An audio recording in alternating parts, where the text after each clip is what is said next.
bendecidos con toda bendición de lo alto. Te habla la pastora Ibelis Tejera. Jesús dijo, a ustedes se les ha concedido conocer los secretos del reino de los cielos. Y estamos viendo esos secretos, esos principios que rigen el reino de Dios. Esta es la quinta enseñanza de la serie Secretos del Reino. Hoy vamos a comenzar a ver el siguiente verso que nos habla del reino de Dios. Romanos capítulo 14, verso 17 nos dice, porque el reino de Dios no es comida ni bebida, sino justicia, paz y gozo en el Espíritu Santo. El reino de Dios no es comida ni bebida.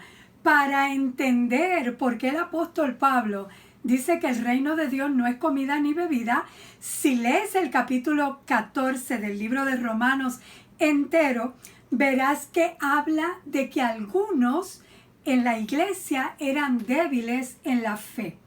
Algunos en la iglesia también querían no comer algunas cosas y otros sí querían comer de todo. Pero Pablo les aconseja que los que comen de todo no deben despreciar a los otros. De igual manera, los que solo comen algunas cosas no deben criticar a los que comen de todo, pues Dios los ha aceptado por igual.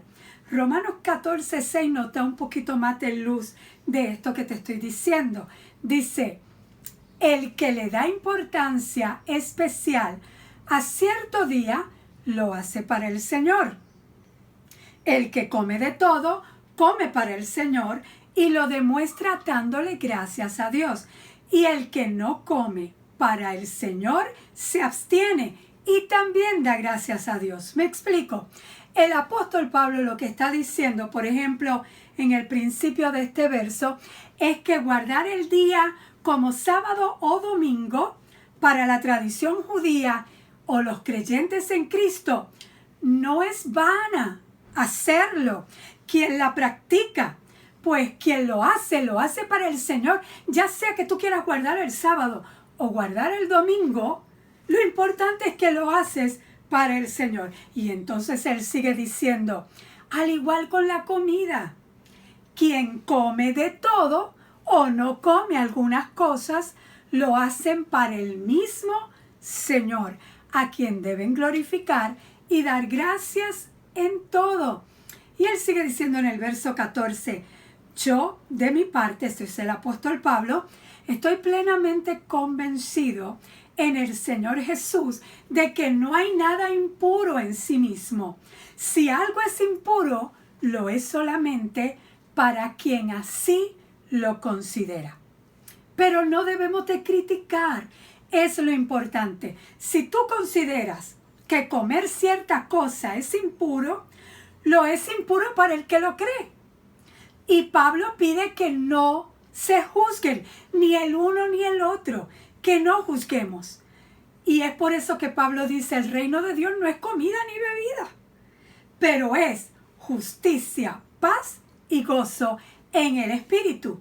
Si ponemos lo que comemos o el día que guardamos o lo que bebemos como prioridad, estamos alejados de las prioridades de Dios. Estamos alejados de lo que Dios tiene en su corazón. El reino de Dios es justicia, paz y gozo en el Espíritu.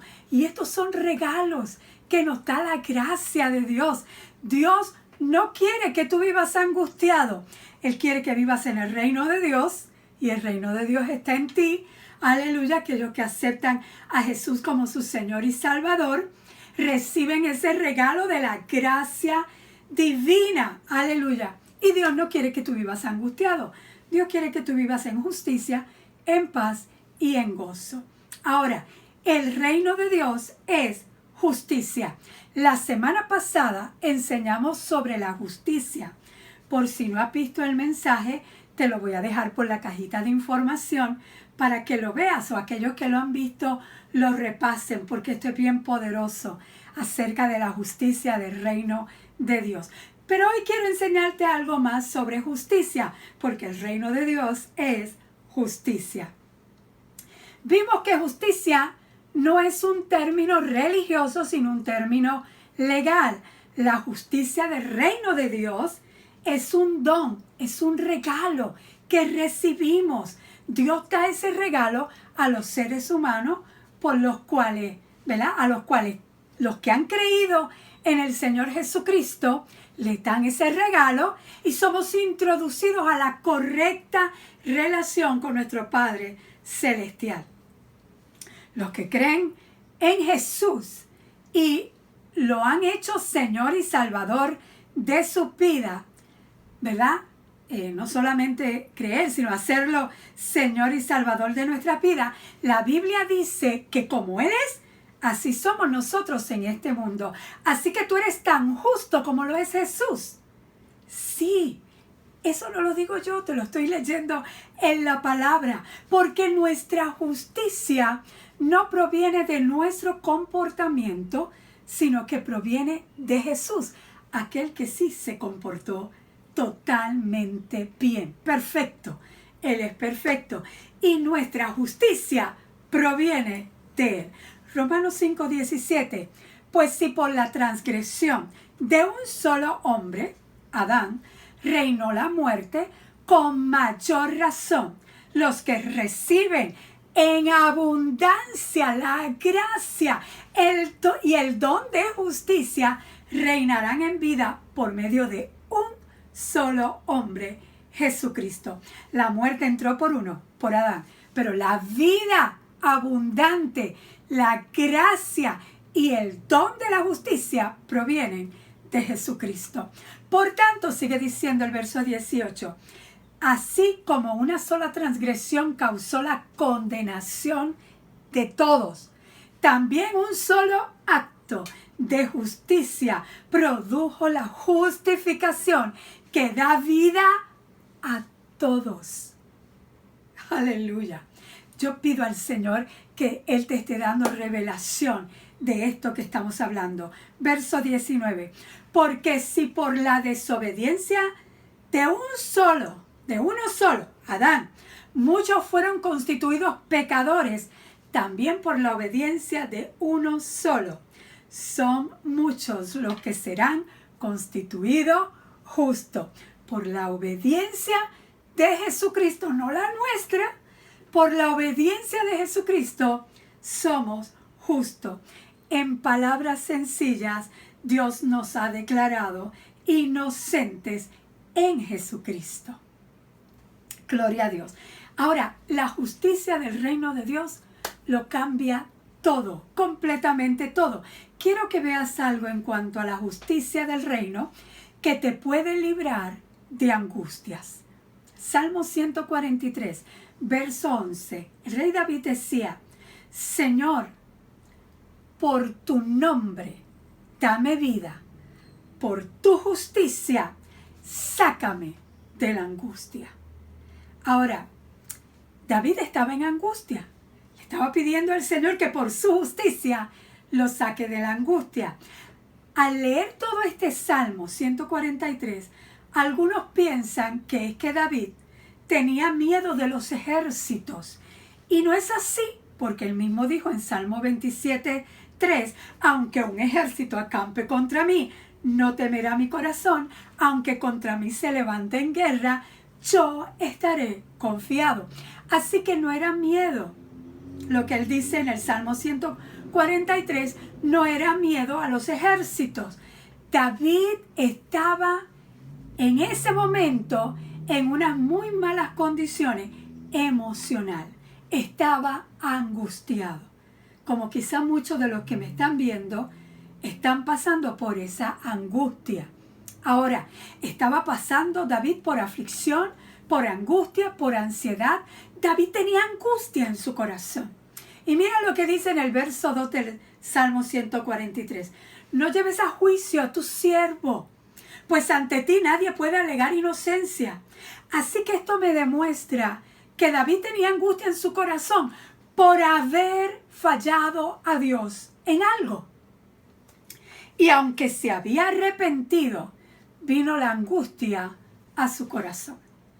Ahora, el día que tú fallas al blanco, el día en que pecas, el día que te fallas a ti mismo y fallas a Dios, ¿sabes? Te angustias como palabra, como por ejemplo tú mismo pensando, diciéndote estas palabras. Yo no debí de haber hecho eso. O yo debí de haber hecho esto. O aquella otra cosa. Debí de haberlo hecho. Y comienzas a angustiarte. Tus pensamientos vienen a angustiarte. Aunque te arrepientes por no haberlo hecho. O por haberlo hecho, que estuvo mal. Aunque te arrepientes, que arrepentimiento es un cambio de mente, un cambio de actitud, ya lo hemos visto. Te martirizas a ti mismo. Ahora, cuando miramos hacia atrás para explicarme y vemos que hicimos cosas que no debimos de haber hecho o no hicimos cosas que sí debimos de haber hecho, viene la angustia. Y la justicia del hombre no quita esa angustia. No la quita. Pero la justicia del reino de Dios, la justicia de Dios sí quita esa angustia.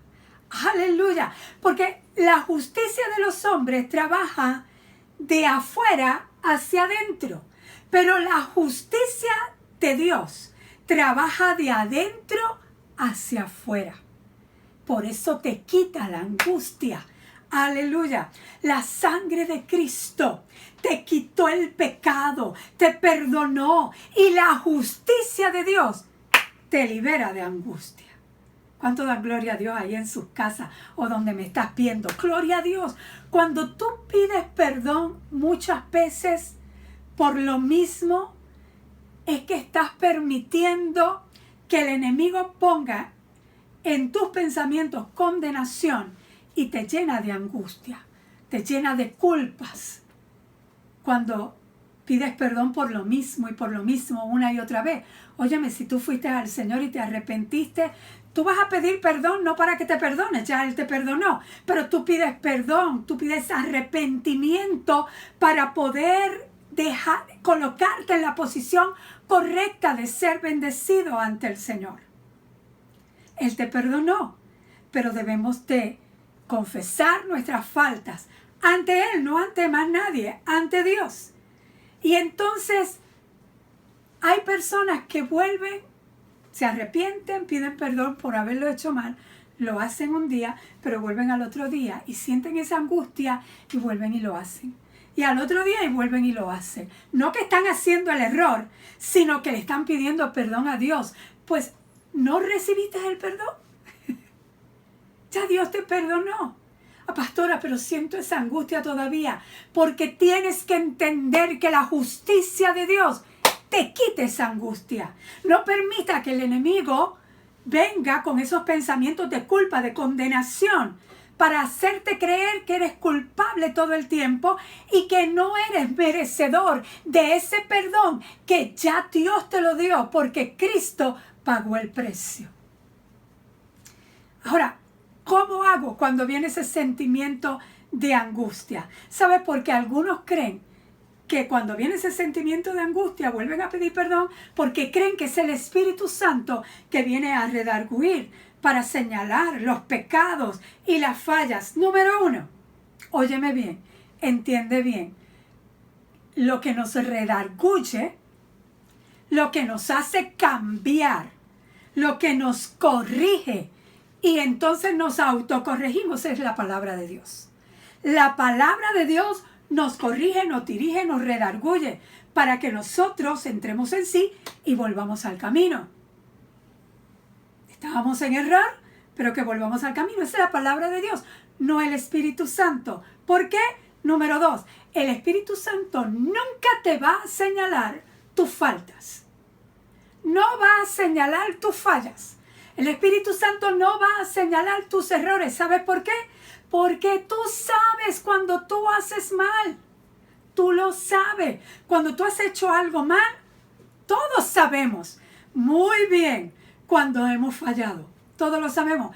No necesitamos que el Espíritu Santo nos señale en qué hemos fallado y nuestros errores, porque ya nosotros lo sabemos. Y quizás tú me dirás, pero pastora, la Biblia dice que el Espíritu Santo convence de pecado. Bueno, vamos a leer bien esa escritura para ver lo que realmente dice. Cuando lees la Biblia, tú tienes que entender de quién se está hablando cuando estás leyendo y leer todo el contexto. Eso que pensaste aparece en Juan 16, verso 8. Pero vamos a leerlo hasta el 11. Mira lo que dice. Y cuando Él venga, hablando del Espíritu Santo, de Ruach HaKodesh, y ya vino, Ruach HaKodesh ya vino, en Hechos 1:8 lo podemos ver, que vino allí y llenó aquel cuarto donde estaban aquellos 120, llenó aquel cuarto de la unción, aleluya, y el poder, y hablaron en otras lenguas y todo eso. Ya Él vino, Ruach HaKodesh, el Espíritu Santo. Ahora sigue diciendo, cuando Él venga, ya vino, convencerá al mundo de su error en cuanto al pecado, a la justicia y al juicio. Así que, ¿de quién está hablando? Del mundo. Del mundo. Convencerá al mundo en cuanto al pecado. Y óyeme bien, hay que leer bien. No dice pecados, dice en cuanto a el pecado. Un solo pecado viene a convencer el Espíritu Santo. No lo dice en plural, no dice muchos pecados, dice al pecado. Va a convencer por ese solo pecado. El Espíritu Santo viene a convencer al mundo del pecado. ¿Cuál, pastora? El de no creer en el Señor Jesucristo. El pecado de la incredulidad, el pecado de rechazar a Jesús. El Espíritu Santo viene a convencer al mundo, dice el verso 9, en cuanto al pecado, porque no creen en mí, dijo Jesús. Así que el Espíritu Santo no te viene a señalar las fallas a ti. Viene a decirle al mundo que tiene una falla aquellos que no han aceptado al Señor Jesucristo. El Espíritu Santo convencerá de pecado al mundo por no creer en Jesús, y de hecho va a llegar el momento en que todo el mundo, los que creen y los que no creen, tendrán que doblar rodillas ante nuestro Señor Jesucristo y confesarlo. Oh sí, Él es el Señor.